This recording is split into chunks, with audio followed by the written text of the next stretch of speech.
It's the Real Estate Podcast, brought to you by ANZ Home Loans for financial well-beings. Got to the point where, I just felt it probably wasn't going to be quite good enough given how competitive professional golf is, but look back on it with really fond memories and don't regret a thing there. It certainly, was a great time in my life being able to travel all over the world and certainly have a good crack at it. And that is Michael Pead in Canberra on the Real Estate Breakfast as we connect you to the largest real estate knowledge bank across Australia and streaming right now 7 days a week on Spotify and iHeartRadio. Remember to tell a friend who might be into real estate just like you about us. And if you don't want to miss an episode, press the follow link to stay updated on the continuing changing Aussie property market. And isn't that the understatement for 2025? It is a Tuesday, September the 23rd. October is calling us.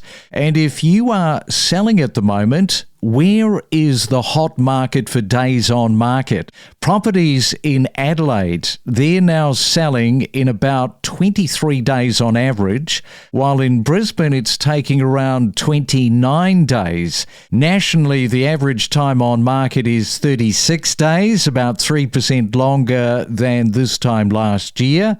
And coming up tomorrow, we're going to be talking about Australia's immigration numbers. How does this affect real estate? Well, it's a massive, massive problem. We welcomed about 110,000 new arrivals in the March 2025 quarter alone, and that is roughly double the pre-COVID average. This level of migration is now driving much of the population growth and putting added pressure on the housing supply, onto the rents and infrastructure in major cities. It's basically stressing the limit to what we have available. And what did we think would happen with this influx? I mean, the signs were there already, weren't they, after COVID opening up again? So we'll take a look at that tomorrow as we right now catch up with Michael Pead from Hive Property in Canberra. And a very good morning and welcome to the Real Estate Breakfast, Michael. Those days on market, bit of a mention there for Adelaide and Brisbane. What is happening in your marketplace? Yeah, thanks so much for having me on. Yeah, look, it's certainly a little bit of a different story here in Canberra, I would guess. I mean, it sounds as though those markets, particularly speaking to industry colleagues, really competitive. So those shortened days on market are really prevalent. But here in Canberra, average days on market at the moment are sitting around about 60 odd days. We've seen a slight improve there over the last several weeks. So that little bit longer at the moment. And what is happening with the 2025 year around immigration? As I mentioned, I mean, it's an horrendous number, 110,000 for the March quarter. They are spilling into Canberra. So what have you noticed? Yeah, absolutely. I mean, look, those numbers are unprecedented. And I tend to think that with Canberra, we have that sort of after backlash, I guess, of the immigrants coming in. They tend to seem to sort of go into the bigger cities first and we get that overflow.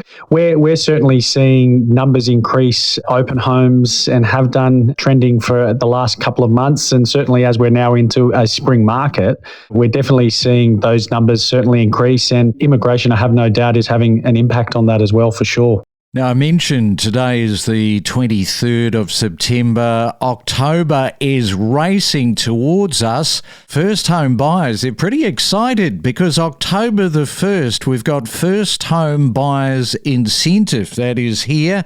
What are you noticing in terms of conversations with people that are in that first home buying capacity? Yeah, that's a really good question. We're certainly seeing a lot of energy, particularly in those thresholds at the moment, up to about $1 million here in the ACT. Those incentives will come up to that threshold. And look, that market, as far as conversations, we're definitely seeing an even further increase in numbers. And certainly those first home buyers in particular are really starting to get out in their numbers and look at making offers on properties. It's been something that they've been waiting for a period of time. And it feels as though that, we're at that point. Once 1st of October comes around, we'll certainly have the buyers in the market continue to have a bit of competition. Well, it's a kind of a double whammy too. You've got on the 1st of October what is coming down the pipe with what we're talking about, and then you've got the rate cut that is coming as well. Borrowing capacity, talk about sharpening up the pencil and getting a little bit more money. Banks are making it easier. Is that your experience with people you're talking to? Absolutely, yeah. Look, I've, again, speaking to some industry colleagues and people within that space, we're certainly seeing, we've had an ingredients of a number of things take place this year. Obviously, we've already had those 3 interest rate cuts. We've got through the election, and obviously here in Canberra, the election is always a big sticking point, particularly with the property market, but it just feels as though that the shackles are off a little bit as far as lending being quite a bit easier for those prospective buyers out there. And obviously, if there is that conversation by the sounds that it will take place and we have another interest rate cut, it will only certainly impact, again, that competition that I talk about around buys, because if money's cheaper and things are easier, that generally translates into a fairly seamless market. Happy days, hopefully, with the run-up to Christmas. The auction market, it is quite active in Canberra. You are calling these auctions. You're an auctioneer. So how has that been looking over the last couple of months? Yeah, look, thank you. Yeah, it's a really good place to sit, obviously, on a Saturday as an auctioneer. You're in the position where at all different price points, particularly here at our office at Hive, we're selling at the highest of end and certainly selling in all corners of Canberra. So you really get a good idea of what the market is doing from top to bottom. I guess this conversation that we're having is quite positive around things moving forward as we lead into Christmas. But yeah, look, again, we're seeing auctions, in particular our office on the weekend, we had a 100% clearance rate. I think the Canberra clearance rate sat around sort of 65%. And obviously there's still some numbers coming in. But look, it's not uncommon now where we're seeing more registered bidders at auction. On the weekend, we certainly had an average of about 4 or 5 per auction. Earlier in the year, it was 1, maybe 2, and you still get a few auctions here or there that might be a little bit tougher with only 1 registered bidder, but we're consistently now seeing a number of more registered bidders at each auction for all different price points. Listen to expert perspectives with exclusive real estate conversations and supercharge your knowledge base with us. And it is a Real Estate Tuesday. Michael Pead from Canberra is with us. He didn't always used to be a real estate agent. Michael, selling real estate for about 11 years, but prior to that, you were giving it a good old go at professional golf. Tell us about that. Oh, yeah. Thank you so much. It feels like an eternity ago now, speaking of this. But yeah, look, obviously in my earlier 20s, certainly gave the professional golf space a good crack. I certainly tried to make a really good go of it, travelled overseas, over to the UK, Asia, here locally as well. Got to the point where, I just felt it probably wasn't going to be quite good enough given how competitive professional golf is, but look back on it with really fond memories and don't regret a thing there. It certainly, was a great time in my life being able to travel all over the world and certainly have a good crack at it. Yeah, it's one of those sports. You've just got to hold your nerve and hold everything together. Everything can turn pear-shaped just in the blink of an eye. And then you don't even get into the money stakes side of things. It's a very, very competitive sport, as you say. So how did you get into real estate from professional golf? How did that happen? Funnily enough, there are actually quite a lot of parallels with professional golf. It is certainly a sport like real estate where you have to put the hard yards in to get the results. I think with how I ended up transitioning into real estate, it was by opportunity. I was actually studying at university and I had a couple of connections within the real estate game that I honestly had never thought of looking at doing. And the opportunity came up to do leasing here with a prominent agency in Canberra that have been around for a long time. And that's how I got my start in the leasing space. Then I guess progressed into a sales role and never looked back, I guess.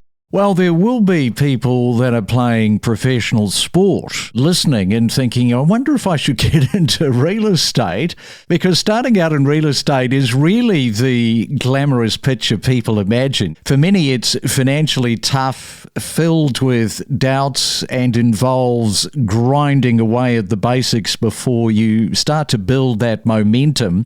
And the perception that agents simply open the door and sell couldn't be further from the truth.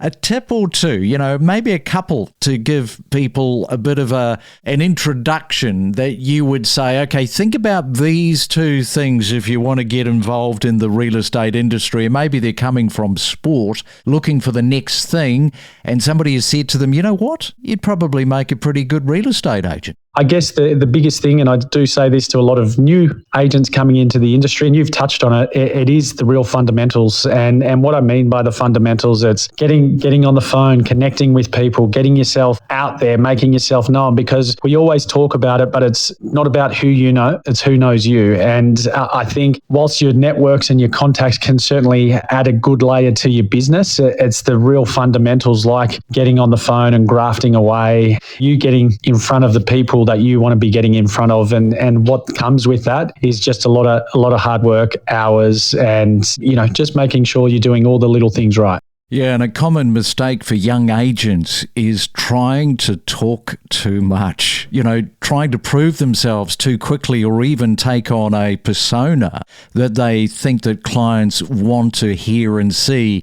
But real traction often does come when an agent strips all of that back and becomes just comfortable in your own skin. That is such a key, is be you, be real, and be authentic. Absolutely. I went through that revelation of trying to understand who I was and how I could get the best out of myself, and more importantly, being who you are, as far as not trying to be anyone else. A lot of what we do in this industry, we compare ourselves to a lot of our peers, and there's various different peers in the market. They've been doing it for a very long time. So when you're at that young, ripe age and you're just getting into the industry, I think it's really peeling it back and making sure you're presenting the best version of yourself. Because I think I really struggled in that first part, just talking too much, not asking the right questions. You have the opportunity where you're mostly sitting in front of an owner of a property in their lounge room talking about their biggest asset. I think if you do the research and you do the homework and you really give yourself the tools to be the market expert, and you can be confident in what you're delivering to a prospective seller or a client,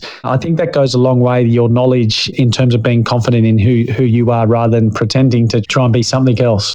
That is all very, very good advice. Michael, thank you so much for those insights into your local market there in Canberra. Thanks for coming also on to the Real Estate Breakfast, and enjoy your Tuesday. Pleasure. Thank you so much for having me. We are more than just a real estate podcast. We cover a multitude of subjects, including property data, current buyer-seller sentiment, and the mood of the market. Follow each week all of the main talking points and know your property. We are seeing some mortgage brokers being able to get folks in on less than 20% with the assistance from the government. It's across the board. Even though we are an affordable suburb, the level of deposit required is pushing younger folks out of the market completely. There are just 5 suburbs recorded with a median house price of under $600,000. Median there at the moment is around 520 grand. I mean, that is, in today's market, extremely affordable, and the fact that you're so close to Brisbane, yet the bank is saying you ain't got a bridge. Exactly. So we're finding, though, that because we're affordable, younger people are able to save that deposit. They can also get into lesser properties. We still have properties in the 400,000s, and that gives them a step into the market. There is opportunities. If you've got a good broker and you've got a good credit history, then there are ways and means. We connect you to the best real estate information across Australia. The Real Estate Podcast.